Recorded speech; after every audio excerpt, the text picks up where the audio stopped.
Hola a todos, bienvenidos a este recorrido donde vamos a destapar una historia fascinante y la verdad súper inesperada sobre los medios de comunicación masiva. A ver, casi siempre pensamos que esto de la explosión de la información, la viralidad y las fake news es algo exclusivo del Internet, ¿verdad? Bueno, resulta que las raíces del periodismo, la propaganda y todo este caos mediático se remontan a siglos atrás. Literalmente, vamos a ver cómo la imprenta y las imágenes rompieron absolutamente todas las reglas en la Europa moderna temprana, desatando fuerzas que, bueno, nadie, pero absolutamente nadie pudo controlar. Empecemos derribando un mito gigantesco. Siempre nos han enseñado que el camino desde la censura total hacia la libertad de expresión fue como una línea recta, ¿no? Un progreso constante y súper ordenado hacia la democracia. Pero, como señala Joad Reimann, la realidad fue más bien un proceso en zigzag. O sea, hubo momentos de gran apertura, claro, pero seguidos por restricciones brutales. No fue para nada un avance tranquilo, sino más bien una serie de explosiones caóticas. Y honestamente, eso es lo que hace que esta historia sea tan increíble. Ok, metámonos de lleno en esto. Para entender este famoso zigzag, vamos a hacer paradas en 3 momentos clave de crisis y transformación total. Primero, viajamos a la década de 1520 con la Reforma Protestante en Alemania. De ahí, damos un salto a la década de 1560, directo a las sangrientas guerras de religión en Francia y la rebelión en los Países Bajos. Y para rematar, aterrizamos en la década de 1640, con la locura de la Guerra Civil Inglesa. Y ojo, porque en cada una de estas épocas, la forma en que se usaron los medios lo cambió absolutamente todo. Ahora, el hilo invisible que conecta todos estos eventos es un patrón psicológico y político súper interesante al que llamaremos el efecto del aprendiz de brujo. ¿Qué es esto exactamente? Bueno, imaginen esto. Ocurre cuando un grupo de la élite que está metido en una pelea interna de poder decide apelar al público general para ganar apoyo. Así que usan folletos, imágenes, debates, lo que sea para movilizar a las masas.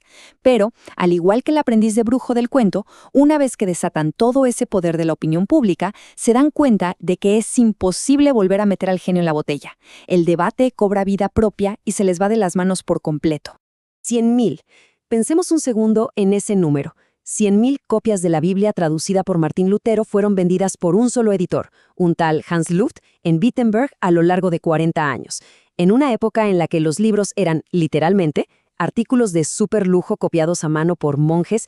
Esta cifra es una locura. Esta escala de producción masiva nos dice que estamos presenciando el nacimiento de los medios virales. La información, de repente, empezó a inundar las calles. Y aquí la pregunta del millón es, ¿cómo lograron semejante éxito? Comparemos dos estrategias completamente opuestas.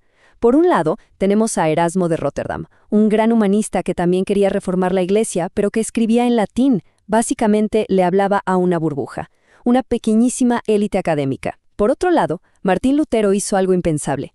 Rompió las reglas y empezó a escribir en lengua vernácula, en el idioma del pueblo, creando un alemán que un montón de regiones podían entender.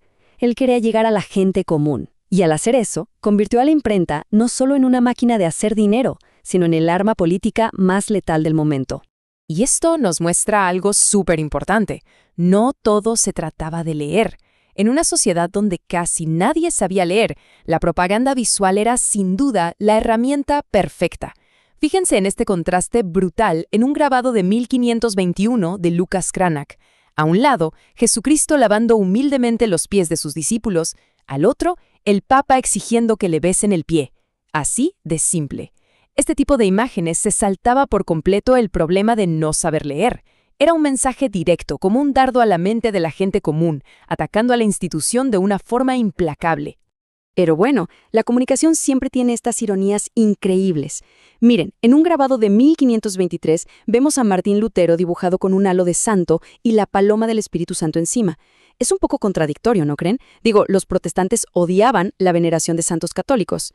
Pero la genialidad aquí es que al usar estas imágenes católicas que la gente ya conocía de toda la vida, hacían que sus ideas nuevas y radicales se sintieran familiares. Básicamente, estaban adaptando el medio para que conectara directo con el espectador tradicional. Un movimiento maestro. Aquí es justo donde la tecnología de la imprenta choca de frente con el chisme, la charla de bar, la tradición oral. Hay una teoría, la teoría de los 2 pasos, de Katz y Lazarsfeld, que explica que los medios no siempre nos llegan de forma directa a cada uno. Más bien, los líderes de opinión locales, no se imaginen al panadero o al herrero del pueblo, leían estos folletos de primera mano y luego iban y le contaban todo a sus vecinos. Los registros de la época muestran que las tabernas eran los verdaderos centros de debate. Un solo panfleto generaba discusiones y hasta canciones de protesta, multiplicando el alcance de estas ideas como pólvora. Y claro, ante toda esta avalancha mediática, las autoridades de siempre se toparon con un muro, lo que llamaremos el dilema conservador. Era una trampa en la que perdían o perdían.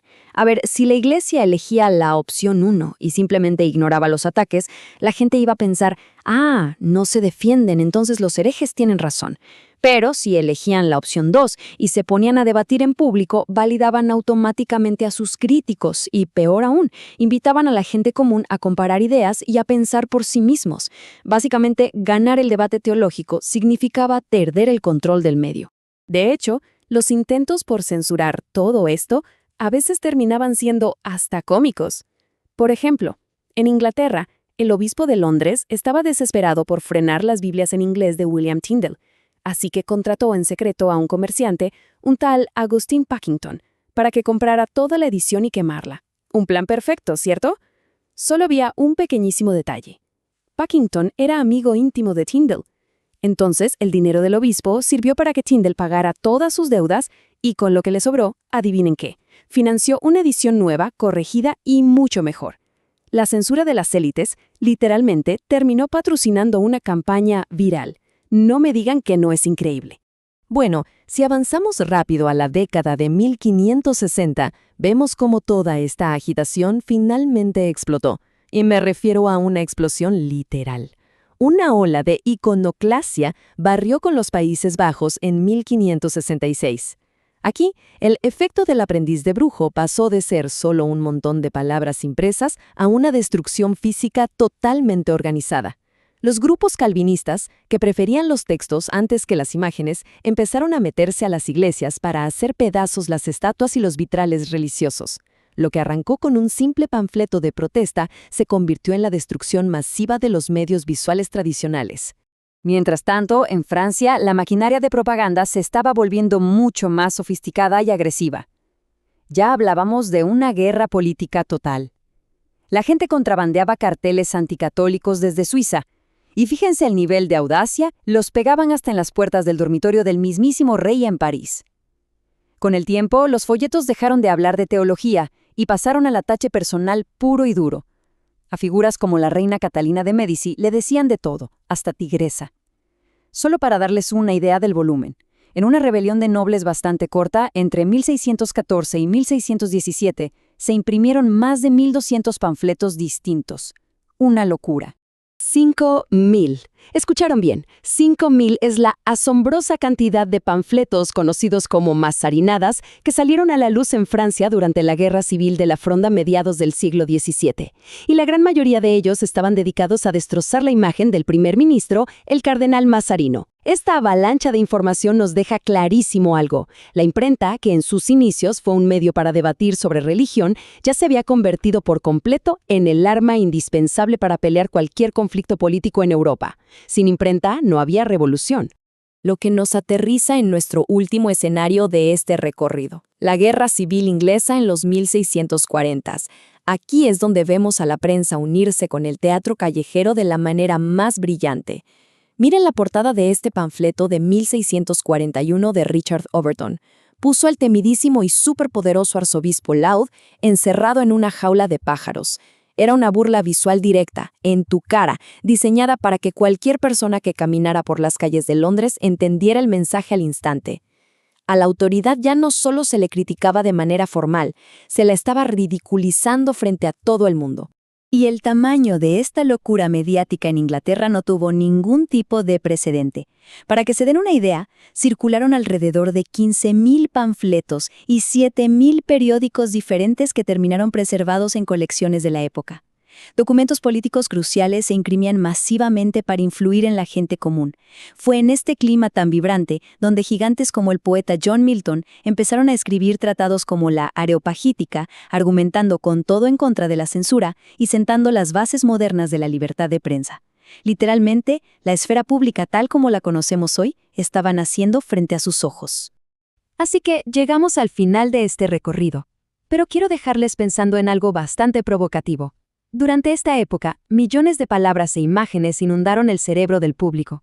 Pero, en el fondo, ¿toda esta explosión mediática realmente alteró nuestra forma de pensar, educando y empoderando al pueblo? ¿O simplemente transformó la política, que era algo serio, en un circo de trivialidades, rumores y entretenimiento divisivo?